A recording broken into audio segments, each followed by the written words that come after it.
Oh, is the link? Yeah, hey, yeah, time, hey, in the ring, yeah,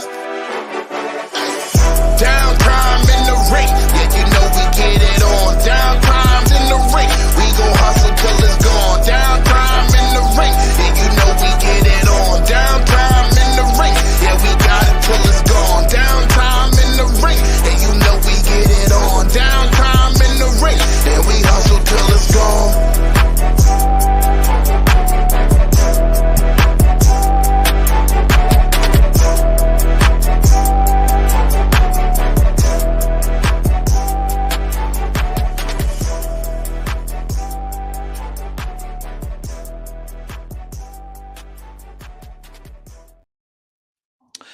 Ladies and gentlemen, what's going on? Happy to see every single one of you guys. This is Downtime in the Ring, weekly live, of course.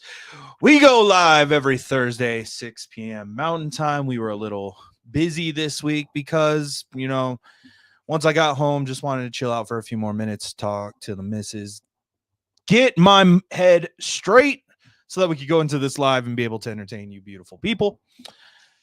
With my amazing co-host Chris. What's going on, bud? Not much. It's been a hectic week for me as far as work. I'm setting up a state regional trip to update stuff. Oh, you're gonna have to do that thing that we talked about. Yeah. That's cool. That's cool. So. I'm excited. I would not mind going on that, taking a day off and just going. That'd be kind of cool. So overall, guys, the world of professional wrestling, what's gone on this week, like what's gotten everybody talking. Overall, we've had a pretty chill week, other than what happened last night at the Rampage taping with Sammy Guevara and Jeff Hardy, which for our Discord was like the main focus of the topic today. Pretty much. Like nobody was against each other.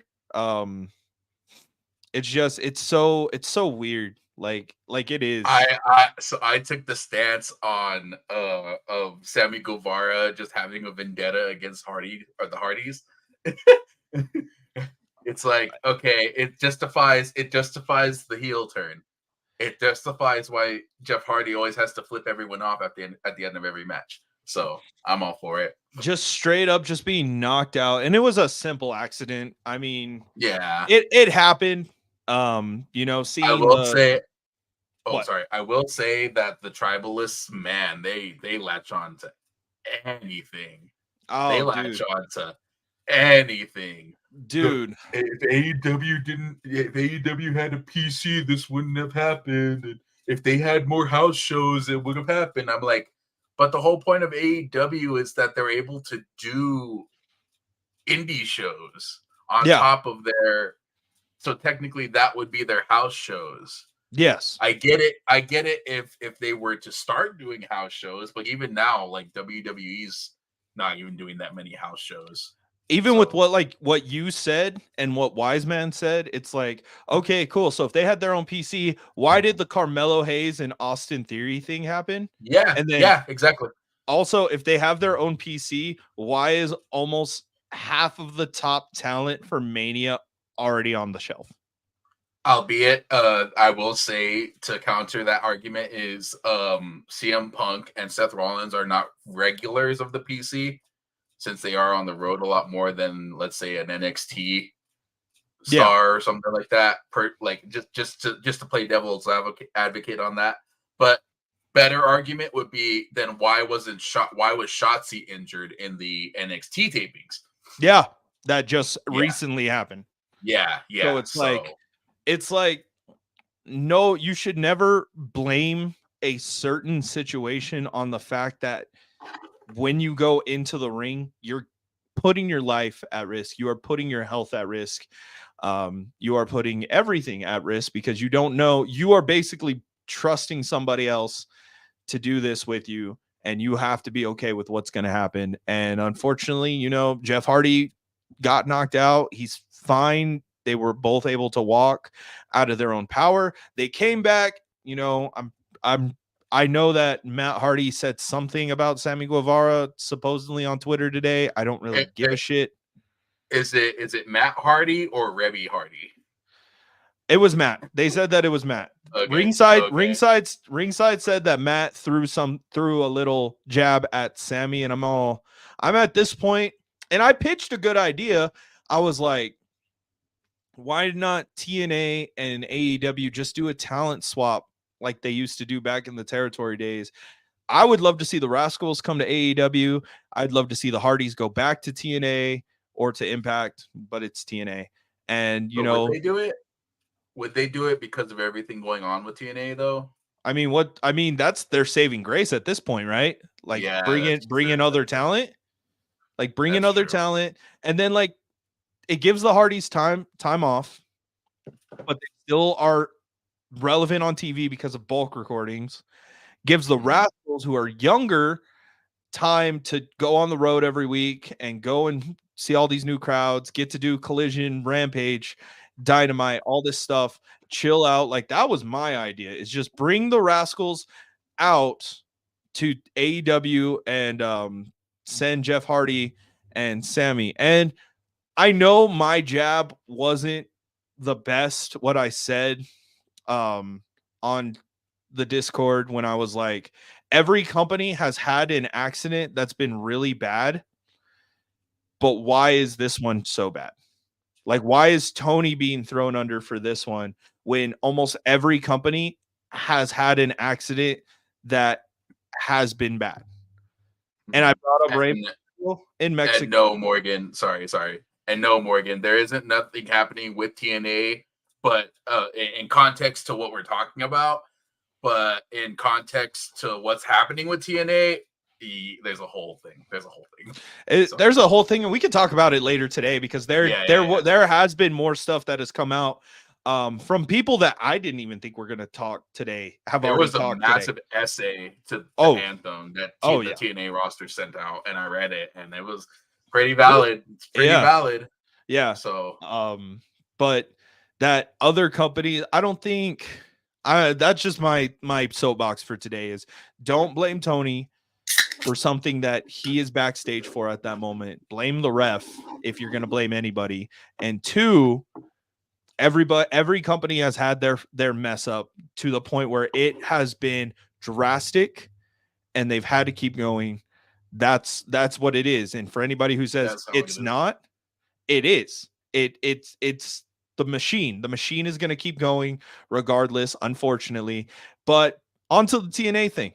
So like he said, a massive essay came out, and it's a letter, not an essay, but yeah, it was just a way of, saying how disheartened the roster is that, he was unjustly fired. And we're talking about former president Scott D'Amore was unjustly fired from TNA.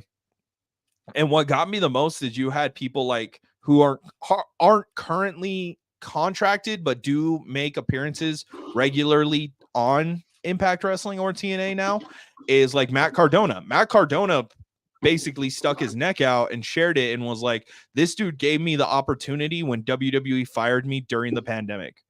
This guy gave me the opportunity to not only start my career, because yes, he did come onto AEW for a few episodes, but it wasn't the Matt Cardona that we have now. It was a Matt Cardona who was like, I'm former WWE and let me go to AEW for a quick cup of coffee.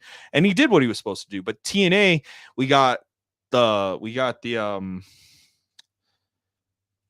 major players. Mm-hmm. We got a cool digital title reign between him. We got an amazing match between him and Jordan Grace, and a lot of the talent have come out and they were like, this is unjust. Naomi, who is now contracted with WWE, has tweeted out and she's like, there's a problem here if Scott D'Amore isn't there, which, she's sticking her neck out because she's part of the rival promotion, and she's still like, he gave me the opportunity to revitalize my career. It seems more people are going to do this and be mad, and it's justified. I mean, you You basically have this man build and stick his neck out and go through the trenches, through the bad years, and finally, when they're coming back to being the good years, because he did something that you guys didn't like, you're like, we're gonna get rid of him. And I don't know if they thought, hey, there's gonna be no backlash or there's gonna be very little. And now Yeah, it's they didn't expect that. I just feel like it's always going to boil down to it's executives who have never been taken part in any of like in anything involving wrestling, and then they all of a sudden know how to do it just because they're executives. It's like, no, have you you ever want people. listened to like Freddie Prinze Jr.'s podcast or his I interview with the New haven't, Day? I haven't, but I watched He talks about Mandy that. Rose. I listened to Mandy Rose's podcast with her husband. Oh, how was that? That one was weird because they interviewed Chris Van Vliet. It's weird. Yeah. I was like, Mandy, and that's why I asked you. I was like, did you know that Mandy Rose has a podcast? I But never knew that. yeah, no. So that's in my rotation in podcasts now. But I no, I never knew haven't. that. But So no, I haven't. with Freddie Prinze Jr.'s, he's basically saying like you have to watch wrestling, you have to know wrestling. And for the Anthem Network, they're already so small that you would expect somebody to be able to say, okay, cool, I went back and I researched wrestling. I didn't research the Attitude Era, I researched just wrestling in general. And that's not what's happening. And now we're getting a TNA without Scott D'Amore. And even the story that came out that he wanted in 2021, he wanted to change Bound for Glory for 1 year to make it Brawn for Glory and do a cross promotion event with the WWE. I'm like, that would have been so cool. That was right after the pandemic. We didn't have Roman. The Fiend and Braun were, feuding. Um, we were kind of trying to get back into that whole mix of having people but not having people and trying to figure out what's going to happen in the world in general. I thought that would have been so cool instead of it just being like, no, we're not going to have this. So it makes me worried. It definitely. I'm like, is Anthem going to try to have, the one who should not be named mentality and they are the only wrestling promotion? Well, what killed TNA for me was the Dixie years. Yeah. And like I think the last thing I watched was when Bully Ray put Dixie Carter through a table, and that was like justifiably so. Yes, you destroyed our company, and yeah, you're gonna get a table spot. And so I'm just like wondering what's going to happen now. Like, is there going to be like an authority figure, since Scott D'Amore was the on-screen authority figure on top of being the president, the president and stuff, are they going to have one of those? I'm curious, and who is it going to be? Like, I'm really curious. Maybe Jeff Jarrett will come in or something. I'm just being optimistic here. So I'm really curious as to how they're going to go down this rabbit hole. Maybe they have the same omnipresence that WWE has, and they're like, oh, we were going to go this way, so let's make a slight turn and try and fix something out of this. I'm hoping that they're omnipresent enough to do it. So I'm curious. It's going to be interesting the next couple of months. Honestly, at Sacrifice, just bring back Scott D'Amore and call it good. Or at whatever the next pay-per-view is, the one that's going to be Revolution, not Revolution, it's something like that at the Palms Arena in Las Vegas. This is their first major stadium show in a long time. Just have Scott D'Amore come back and be like, "Hi, it was a joke. We're not that dumb, right? Like we're not going to ruin what, we didn't create." If Scott D'Amore comes back, I want him to just go full Heyman shoot and just be like, yeah, these idiots just fired me, and then they rehired me because they realized how stupid it was. I just want that, because I want Scott, and I know Scott D'Amore would totally do it. I know Would he would. love that. Would So absolutely love that. Would be one of the coolest things ever to just see Scott Demore coming back. I'm so worried now for where TNA is going to go here, because I'm like, you have to be careful now. You create something that this roster, the entire roster, either was a part of or grew up on, and now you just took away the key figure. Like Jordan Grace grew up on it. Alex Shelley was a part of it. Like it's that little bit of self-aware at this point where you're like, man, how could we not fuck this up? And we already fucked it up. and I'm curious how like they're gonna like handle Nick Nemeth now and all that stuff. Like with the big guy coming in like that, it's like you had all this momentum, and then it just like a weird halt all of a sudden. So I'm curious as to see how they're going to maneuver amongst all this bullcrap. Speaking of bullcrap, let's talk about the Friday after the press conference. Oh God. Any thoughts on that?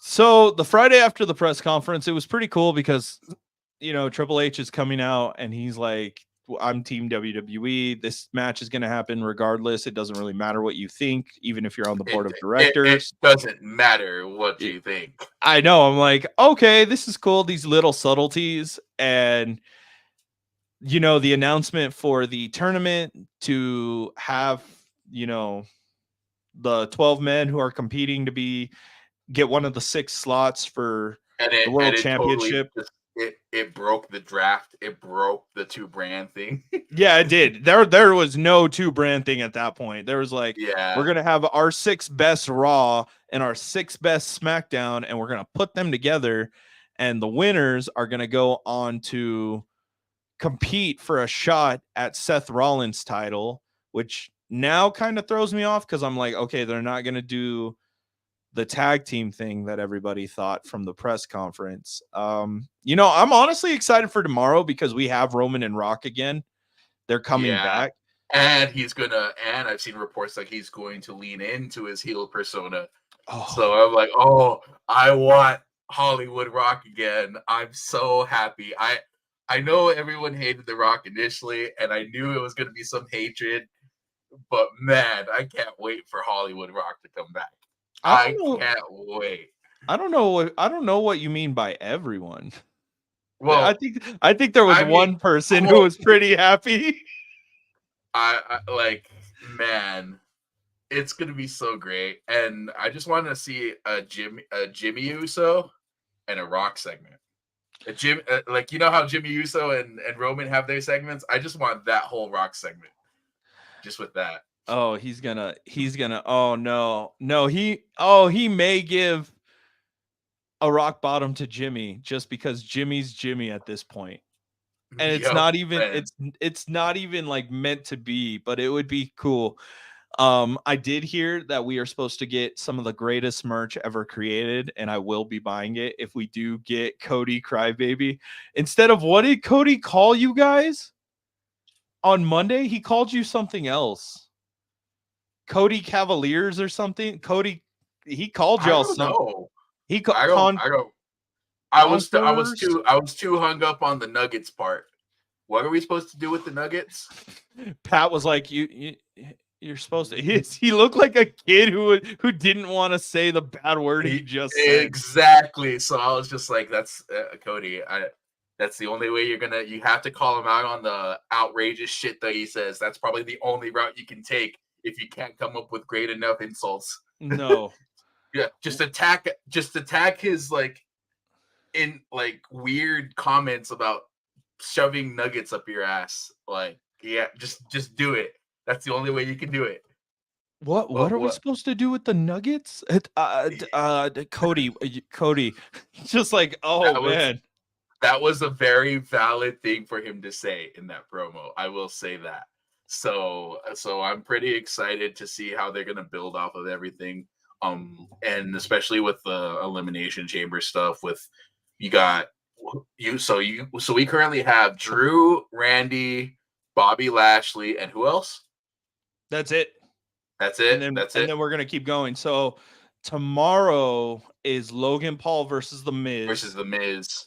which I'm not mad at either side for winning. One, because The Miz is a 2-time WWE champion, and having Logan Paul in his first elimination chamber, you already know that's going to be a banger right there. So when they set that up in that SmackDown segment, they were like, I should deserve to already be in it, but okay, I guess it was kind of weird for yeah, me for Logan Paul to kind of like half-assedly accept it because he's like, I'll do it, you know. But I'm just like, no, be full heel into it and just be like, no, I don't want to. And then they should have had Miz like come in and just like, what, you scared and stuff, and like, I already beat you, dog. Like yeah. that, a little bit more meat to that, but I mean, it is what it is. I will say I was pretty pissed off about the Bobby Lashley winning. I get it, but come on, Bronson Bronson Reed. deserved it. Bronson Yeah, deserved it.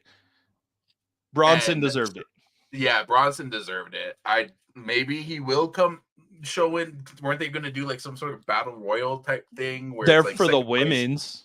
Oh, never mind. For the women's. I know. Like, I'm like, I'm doesn't like make sense. a lot. I get why Bobby Lashley should be in it, but also like read the room. You're going to be in Australia, and Bronson Reed's going to be a part of the card. Yeah. Come on, you know. So I was kind of like iffy on that.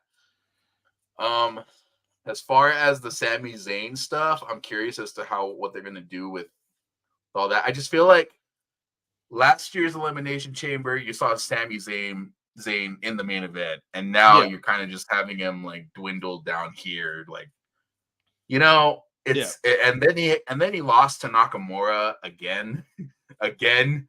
So it's weird. Maybe they'll do something with Drew and stuff like that because it's all factored in, but who knows? I mean, we've seen this road before. Yeah. To his first NXT title win. We saw this road. We've seen Sammy do this before on NXT. So it's not like we're seeing this for the first time and we're like, oh, we don't know what's going to happen. It's just we all kind of know, okay, he's in the latter part of his career. He needs this. Like if anybody needs to finish their goddamn story, it's Sami Zayn at this point. That's true. It doesn't need to be Cody. As far as SmackDown was concerned, I thought it was all right with all the matches leading up. Leading into Raw again with Bronson Reed losing. I will say this, after watching Raw and then watching SmackDown, there are a lot of people, a lot of superstars that have the spear as their finisher. Yeah, and I don't know, and it's like, yeah, and like, I mean, Braun Breaker has the best spear. I'm sorry, Braun Breaker has like the most impactful spear ever. It probably takes away the most HP out of anyone in the entire WWE. Yeah, but like, I'm tired of Jimmy Uso using the spear. I'm tired of Bobby Lashley using the spear. Didn't he used to have the finisher called the Dominator? Yeah, it was like the pump handle sort of thing where you had him on there, and then it was like that. Why doesn't he do that? Why is it the spear? I get it, but come on, dude. I don't want more spears. If that makes any sense. Sean Spears just turns off his feed. You know, it's I don't know. I just feel like there's some sort of correlation. I think there's this weird misconception in within the writing team where it's like all of our top guys, our most strong guys, need to have the spear as the finisher, and it's just like, give them some variety, man. Oh, who's your favorite wrestler? Jey Uso. What's his finishing move? The spear. Oh, who's Roman? The spear. Oh, who's the spear? Oh, this is Braun. The spear. The spear. This is Bobby. The spear. Spear. Like, it's not saturated like the super kick, but it's getting there, and it's pretty sad. I was gonna say it's starting to get there. Yeah. It's starting to get there. Now you just need to have some indie dude almost break his neck trying to spear. And I have some beef. I listened to Chris Van Vliet's interview with what's his name? Lance Storm. I haven't watched that one yet. So he said that basically the Sweet Chin music is just another super kick. I beg to differ. I side with Chris Van Vliet on this. It's not the super kick. It's the Sweet Chin music because he tunes up the band. It's still just a regular super kick. It's not. It's the Sweet Chin music because he tunes up the band and then he hits it. So that small difference. Okay. I'm gonna side with Lance Storm on this one. It's just a suit. It's not. It's just a super kick with literal extra steps. But have you ever seen someone kick out of a super kick more frequently or out of a Sweet Chin music more frequently than a super kick? You know who I blame for that? Who do you Dolph blame? Ziggler. What the fuck? Why? Because he just desaturated it, and it's just I hate it. It's the Sweet Chin music. It's the Sweet Chin music, and I will die to that. I could call my spear the Bubbleberry Blast, but it doesn't matter because it's just gonna be a spear. The same way it's a Sweet Chin music is just a super kick. That's it. There's a difference between Shawn Michaels' Sweet Chin music, Lance Storm's Last Call super kick, and the Young Bucks super kick party. Okay. Well, yeah, I mean they're all done uniquely. They're all the same thing. They're just done different. When it comes to Johnny Gargano doing a super kick, it's just a regular super kick. You see what I mean? Yes. Oh, speaking of which, back to Raw. That segment with R-Truth where they called DIY DX, I absolutely loved it.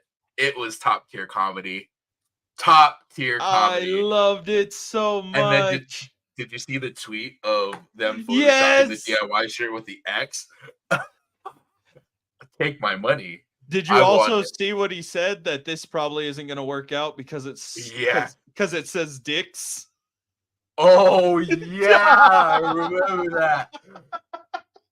Yeah, this ain't gonna work out. I was like, at first too, I didn't catch it either when he said it's not gonna work out. I was like, DIX, no, that'd be so cool to have. Like, I want one. And then I just read the word and I was like, oh yeah, no, that's not gonna work. That's not working. I totally would have bought it regardless. I'm just like, yeah, 100%. Let's just do it. Like, they sold 420, bro. Exactly. 420, bro. So let's just have dicks in there, like, dog. So, and then the comparison to Tommaso Ciampa and Triple H, dude. R-Truth is a national treasure. I want R-Truth to defeat Gunther for the Intercontinental. I want him to do it, and then the next night he gives the belt to Damian Priest as an offering and is like, "Can I finally join the Judgment Day?" Change the Intercontinental title with the actual world title, and I'll accept Damian Priest being champion. No, like, Damian Priest technically will never be champion because Truth never said the word, "I relinquish the belt," and they can make that a story. But he just gives him the belt and he's like, "Okay, cool. I did something that you haven't been able to do." Like, just say something that's so out of pocket, like a backhanded insult to Priest, and be like, "Can I please join the Judgment Day?" I would. Did I ever send you that TikTok of the Judgment Day? Like, we're in the Judgment Day. Yes, you did. Yes, you did. Of course, I'm going to interrupt the first segment of Raw. I wear the Judgment and cuts it off. And then it just cuts him off. I felt so bad. I was like, "What the hell?" I love that they're leaning into a lot of it. So I absolutely love everything about it. The Liv Morgan match was pretty good. Yeah. I felt like it would have made more sense for Zoe Stark to win it. Yeah, because I like her for her intensity. I get Liv Morgan's on this whole new push thing, and I like the pseudo Ashley Mazzaro getup that she's got going on. But yeah. I don't like it because we're getting the same mean, I'm better than you, I'm going to prove myself blonde that we've already had like 4 times. That's true. We're getting the same, I have attitude, I'm a bad bitch, I'm going to do these things kind of blonde gimmick that we've had, and I don't think it's ever really been that successful. You know, you have like When your she was outliers. when she was a masochist, I mean, I thought it was pretty That decent. was Like cool. Like when that she was was like unique. straight up a masochist. Like that's Going why through I call her tables. Sabu. That's why I call her Sabu all the time. I'm like, bring back Liv Morgan / Sabu. Yeah. I just need that one. But now we're gonna Not the have like skirt, not the skirt and the cut off fishnet upper like Ashley Mazzaro. Just come in like Daisy Dukes and a t-shirt like Roxanne Perez and just bring a kendo stick with you at all times and call it good. it doesn't, it's gonna happen, and I have a feeling that people are gonna get tired of it right after Elimination Chamber. Oh, it's And gonna get yeah, pretty bad. it's gonna Pretty get fast. it's gonna get out probably next week, because next week's Elimination Chamber, so I'll give it 2 more weeks, and it won't survive through March, and then April's gonna come and she's gonna be in the women's tag team showcase in Philadelphia. Pretty much. And I'm like, But no, that's not where she deserves to be, but that's where she's gonna end up. And it sucks because it's like we all were last year, we were all cheering for Liv Morgan to have this long title reign that unfortunately she got hurt and she couldn't do it. But now we're like, oh, it's Liv again. Cool. I'm still pulling for her, but it's getting to the point where you have to distinguish a lot from each individual woman, and so like right now everyone's just riding Rhea Ripley and Becky Lynch right now. Everyone's like it's Rhea Ripley and Becky Lynch. That's the match everyone wants. That's the match everyone wants. So other than Bailey and Io, but like we already got that confirmed. Like we know that one's happening. Yeah. Nia Jax, she's gotten better in context, but it's still Nia Jax to me, you know? Like, I was actually pretty hyped to see Rhea Ripley just come out, entrance music and all, and then just rush down and kick her ass. That was the most hype I've ever been for a women's segment ever. So she's the leader. She is the leader of Monday Night Raw. I know Cody, everybody wants to say it's Cody. I really feel like the locker room leader is Rhea. Because Rhea has to, like, that's it. It's just this entire brand is around her. And that's no hate would say Cody. I mean, I get it if you're portraying it on television, but I feel like Seth would have been the locker room leader. Probably. If we're going like realistically, it would probably be Seth. But I can see why Rhea would be like in the top 5 people running the locker room as far as because she's it. Like she's it. And so I'm like, okay, you know, I respect it. And leading into the final segment of Raw, that promo with Seth and Cody. What'd you think about that promo? I liked the callback to the Shield for Seth. I think that I don't know where to go with this, honestly. Like now that we do have a confirmed match for the world title to be defended at Elimination Chamber, I don't know where we're gonna go with it. I don't think, and people can argue with me on this, I don't think Seth is the right person to tag team with in this whole road, because I don't think Cody needs a partner. Like realistically, if it's 2-on-1, of course, but like other than Seth having his history with Roman in the Shield. Well, Seth has history with Cody. I mean, That's how it was built on. It was they were bitter rivals. They hated each other, and then come the enemy of my enemy is my friend. That's how I took it. So it's but it's okay, also well it's the like, two workhorses versus the two part timers. You see what I mean? but it's also I'm gonna help the dude that I've never beaten, and we're gonna do what? Take down the guy who has beaten both of us in very pivotal matches. For me, I'm like, they're just throwing Seth in here just because Punk got hurt. Like, that's it. Mm-hmm. That there's no reason for Seth to be a part of this. Yeah, Seth could do all these amazing things, and he's killer on the mic, and he can help move it. But I mean, even at the press conference, everybody was like, "Why is Seth here?" Like, Seth was Michael Cera in the Barbie movie at this point. That's all that Seth is. Seth was Alan from the Barbie movie. Like, we know who Alan is, but that's it. Like, and that sucks for me to say, is that Seth is Michael Cera, but Seth is Michael Cera at this point. Like, he's cool to have, and people get excited, but you're just like, yeah.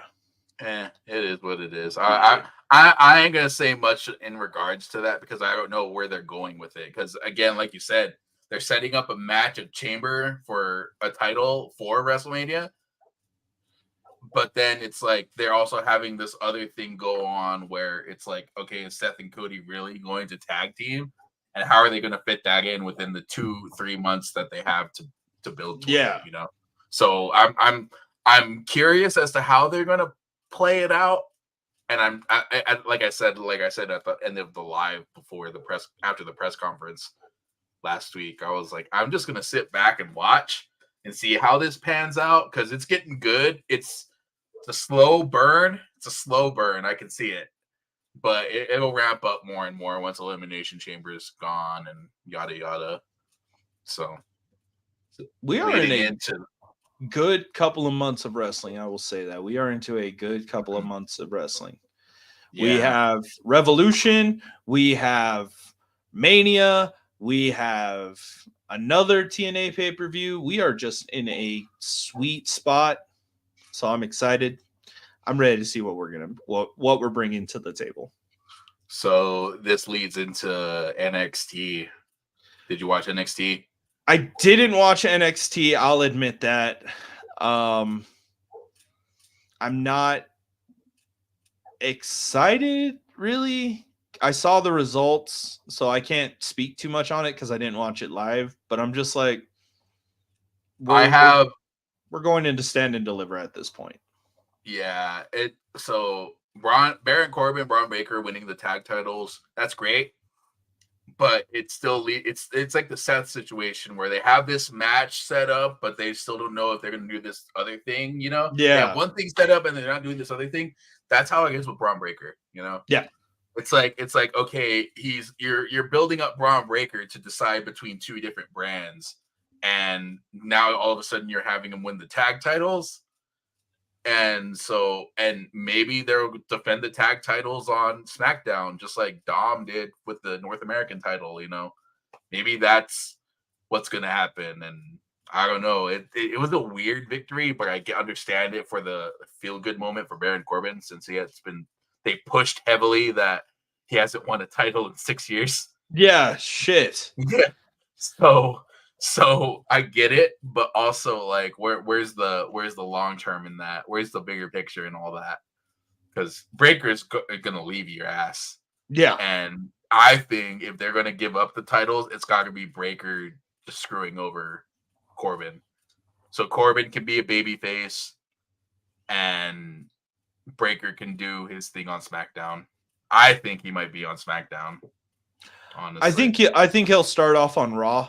Because we already have too many NXT call-ups on SmackDown. Oh, yeah, because of Carmelo Hayes. And Grayson Waller. That's true. So I think he'll be on Raw. Another thing I was kind of confused with was the Shotzi thing. Shotzi just shows up and just like, hey, I want your title, and I already talked to Ava.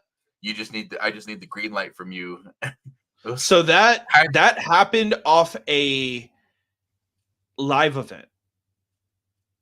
They brought was it? they brought a live event story into the main show, and I knew I it was was gonna curious. fuck it up. I knew it was gonna I fuck it was up. I was wondering because I was like, where was Shotzi in all this? So She literally Shotzi teamed with somebody, and it was Tatum Paxley and Lyra Valkyria, and they want Shotzi. So I don't even understand this either, because Shotzi tagged with somebody, won the match, and that instantly was like, okay, cool. Now they're going to announce that she won a championship opportunity against Lyra Valkyria. And my first thought was, what about the other chick? Like, what?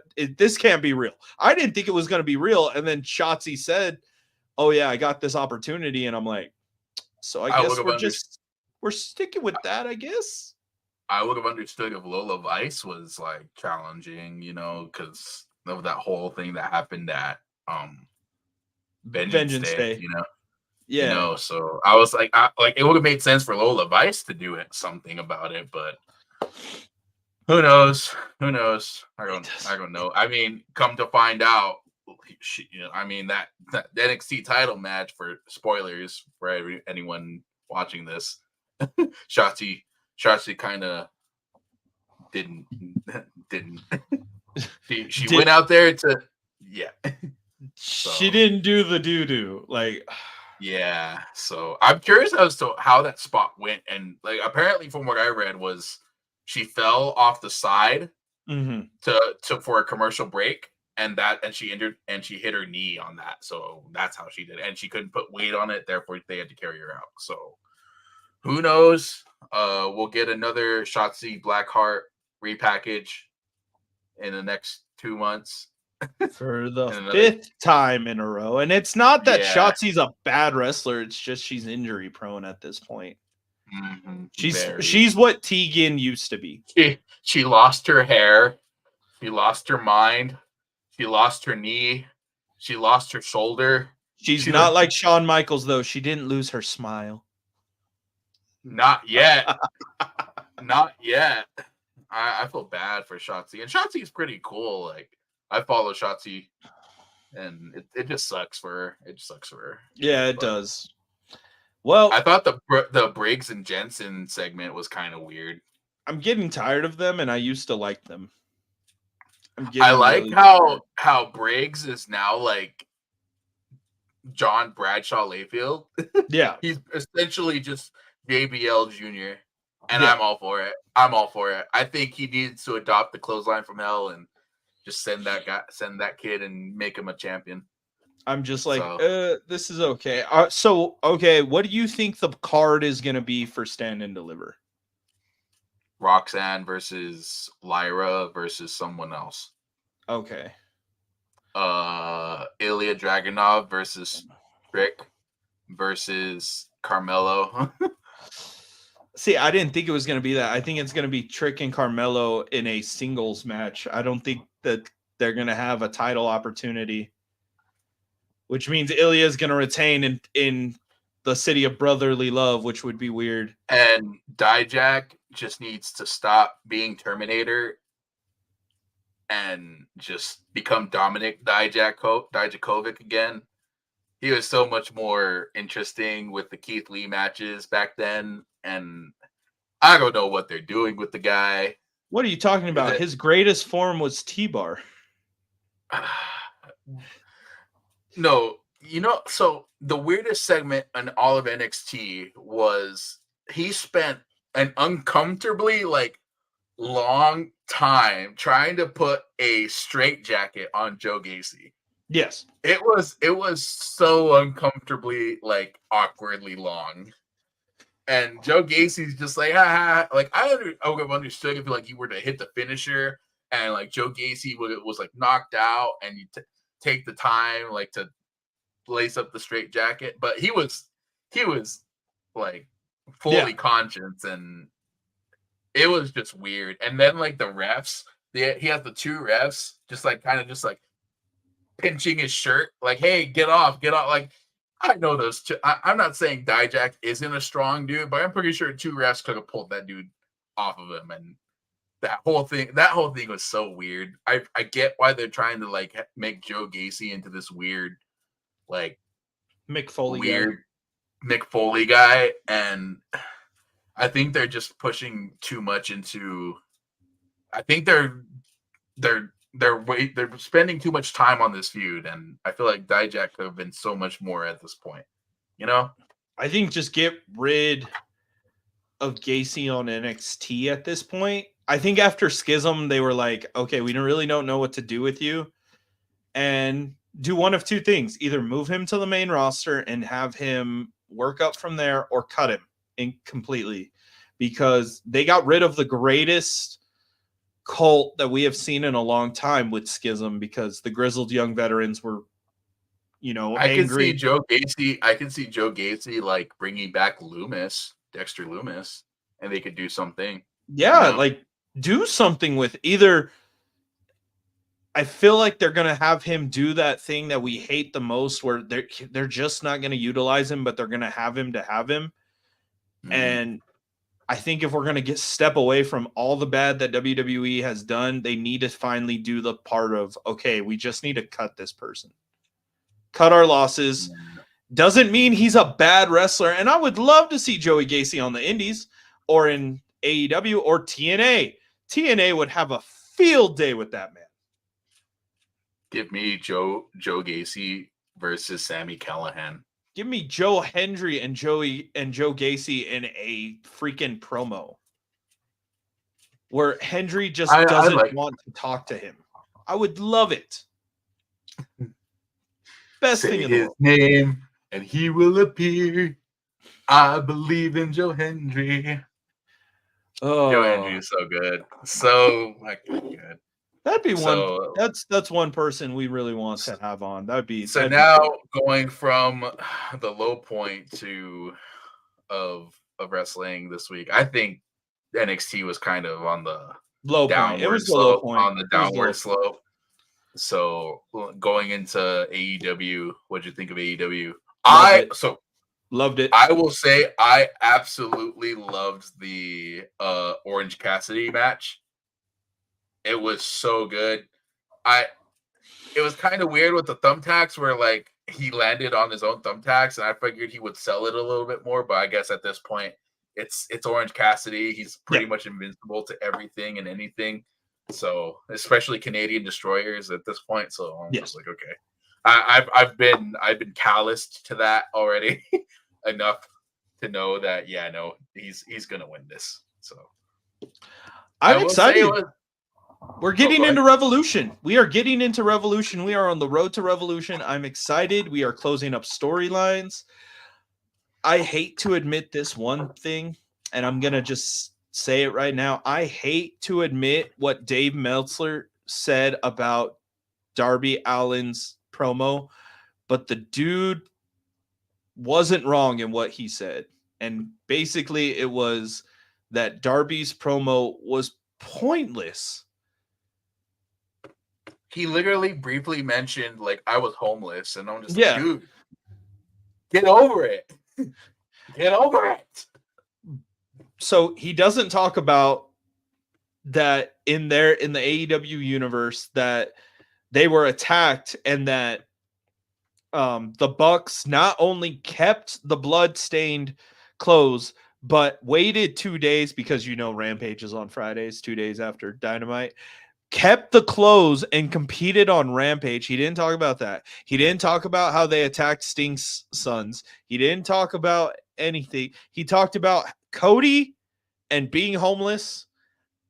And I was like, I don't know where we're going with this. Like, one pillar knocked out Jeff Hardy, the other pillar couldn't talk on the mic.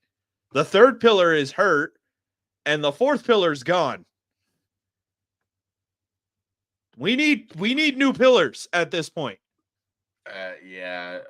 Like I like Darby Allin because of his persona being like the skater, weird weird dude. But you can only go so far. How many years has it been with AEW since 2019? 5 years. 5 years. Like, He's done dude, it. He's done it longer than that. yeah, like, dude, like I would have at least want if I was gonna book Sting's last match. I felt like it should have been Darby turning heel and make Darby just this asshole, at this point. But maybe they have a larger plan in place. The Young Bucks need those Tide pens to like. They seriously need to have Tide pens on them because I don't want to see dried blood from a week ago. Yeah, I'm like, Oh, okay. and also another criticism.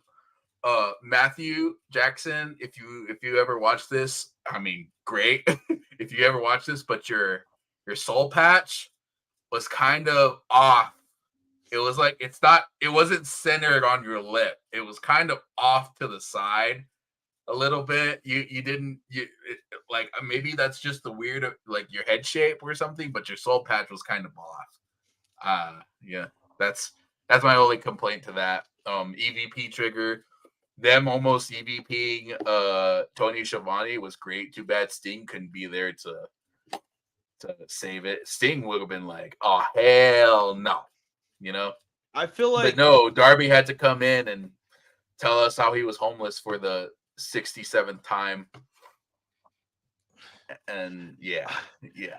how do I you thought, grow as a baby face? I'm gonna remind you guys that I was homeless and now I make more than most of y'all. I'm gonna remind you guys oh, that also that he wasn't on the first episode of Dynamite.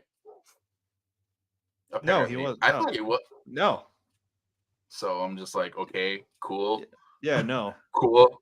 Um, But like it doesn't make sense. It's like I want this pro. We could go into the good promo, which was Samoa Joe, Swerve, and Hangman, because that was cool. But this one, I was like, why are we here right now? What do we have to do? You're not getting me excited for Sting's last match. Like that's the I whole think point. I think the most exciting segment or the most like enjoyable segment out of all that Dynamite, Was Wet Ink? I think, was Wet Ink. Was Wet Ink? I absolutely loved Wet Ink, and I hate to say it, but it was better than Joe's and Swerve's. But that's my only comment on that. Wet Ink. Yeah, If Wet you haven't Ink. seen Wet Ink, it's the greatest piece of cinema so far this week. I'll say that. I'm a cinephile at heart. I'm a film major. I went to it, and it's very noir. I love all the aspects that she puts into it. The faces, the suckling of the tits of the teats, you know. So it was bueno. So one of the things I didn't like about Dynamite though was the weird thing with the Willow Nightingale Sky Blue match. Yeah, Um, yeah. maybe that was just, and you would know more about this, but I don't watch Ring of Honor, and maybe there's something going on with Willow Nightingale and what's his name? So right now, Stokely Stokely is Hathaway. Stokely is trying to create the greatest women's tag team, and he has Chris Statlander and Willow Nightingale. Chris doesn't like, or Chris didn't like Stokely. Willow was like, "This is cool." Yeah, it does. Suckling It does. sounds so weird out of context. So yeah, Yeah. there's a whole storyline with that right now where they're like he's trying to make the greatest. He's trying to have them be his girls where whatever success they get, he gets out of it. It's just a weird story. It's like But gives you a reason like, to tune in. But like, so this happened on Collision or Rampage with where they had to set up this match between Sky Blue and Willow. Collision. Collision. Yeah. So Sky Blue's the heel, But Willow has a heel manager pulling a heel move, and the heel in Sky Blue is taking the babyface loss. Yes. It's weird. And I don't do know. you want to know who's in charge of it? Because I already know people are going to be like, Tony can't write. Tony has given it's Dustin. Stokely. Oh, it's Stokely? I thought it was So, Dustin. No, Stokely is in charge of Ring of Honor. And the stories can cross is what is allowed. So it's Stokely and it's your boy from NWA TNA, the one that partnered with AJ Styles. Daniels? No. Daniels? The one that we watched. We watched him. We watched him attack AJ after he won the titles in episode 4. Jerry Lynn and Stokely Hathaway are in charge of the creative for Ring of Honor. Sorry, so whatever happens in Ring of Honor is literally their child. So if it doesn't make sense, it's because they're in charge, like they're running it. But Dustin trains them though, like in ring trains them. Yeah, Dustin in ring Dustin in ring trains almost everybody. They can go to. But I kind of like put Dustin in that, like he takes care of the girls and stuff, because I listened to that Sky Blue Talk is Jericho interview. Yeah, and how she explains how like, oh, he's always in the ring with us and always like helping us out and stuff. So I kind of like, that's why I assumed Dustin was, but now he's just not in charge of creative, but he does take care of. I think he just takes care of all of the kids.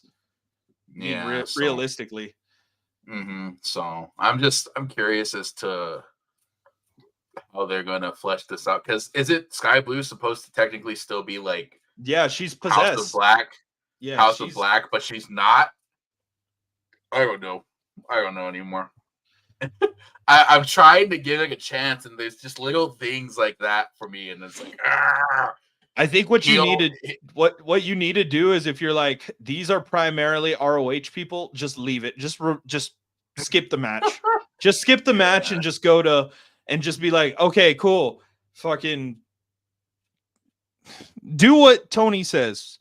Chin up, tits out, and watch for the shoe. That's all I can say. If you want to watch women's wrestling. I confused Tony with an I with Tony with a Y.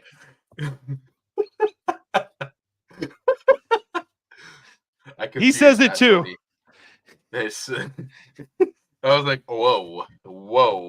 EVP trigger should have been deserved. I want to know this though. Why is it every time Adam Copeland has to take some time off that he has to take a concerto? Because his neck. I confuse Tony with an I with Tony with a Y all the time. No, exactly. There's Tony Khan, Tony Schiavone, Tony Storm. What? What? That's your fault, dude. I clearly said Tony. You just didn't hear the I. You assumed a Y. How would one hear the I? How would one hear the I? Exactly. How can one differentiate the I between the Y? Exactly. Tony.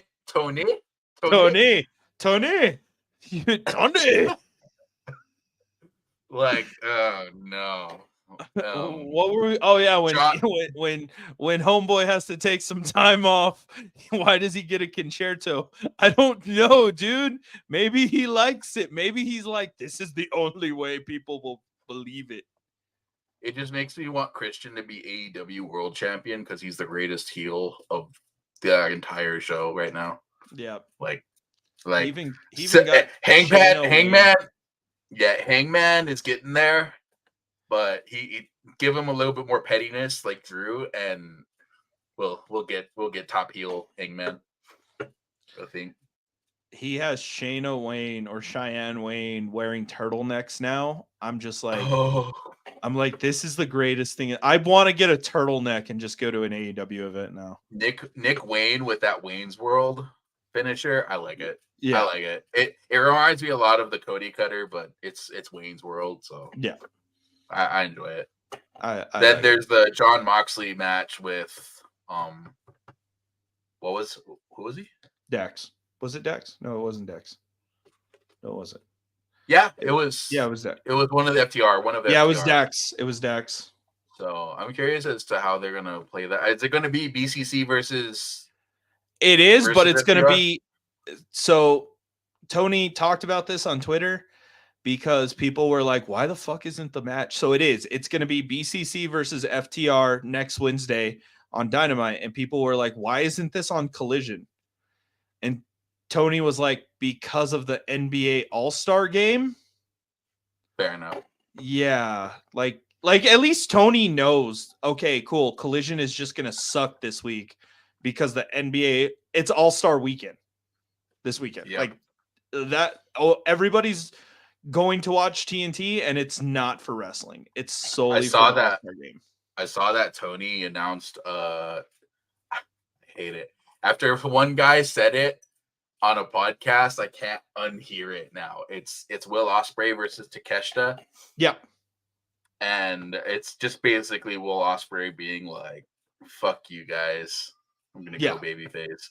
Yeah, but no, I keep confusing Takeshita with Takeshita. Yes, Take a shit. Like he's so good. Takeshita's good, and I think it's gonna be a great match. But I can't get Take a Shita out of my head. Takeshita, I love it. We're gonna have Will Ospreay make his official contracted debut. Okada's gonna be there. Mercedes Moné will be there. Oh, Revolution's gonna be so good. He finally gives Jay White something. Shit. What are you talking about, sir? He is the Ring of Honor 6-man trios multiplayer Xbox 360 champion, sir. And he is tag teamed or factioned with the Scissor Me Timbers, a daddy ass ultimate, the finger bang gun people acclaimed. What are you talking about? They are the best. Bang bang scissor gang. Scissor my like bang if people gang. were to come in and not know what the hell we're talking about and just be like, what did this man just say? Scissor my bang gang? Yep. Did this man say finger gun my scissor gang? Tony with the tits out. Tony with the Y with the tits out. Yeah. So, but all right, ladies. Yeah, we are out of context. Why don't you tune in at the very beginning? Huh? She did. She's been here the entire time. It's still horrible, regardless. Whatever we say. True. That's true. But I'm excited for wrestling. I'm curious as to what The Rock's gonna say and do on Friday. I'm sorry. Oh, sorry.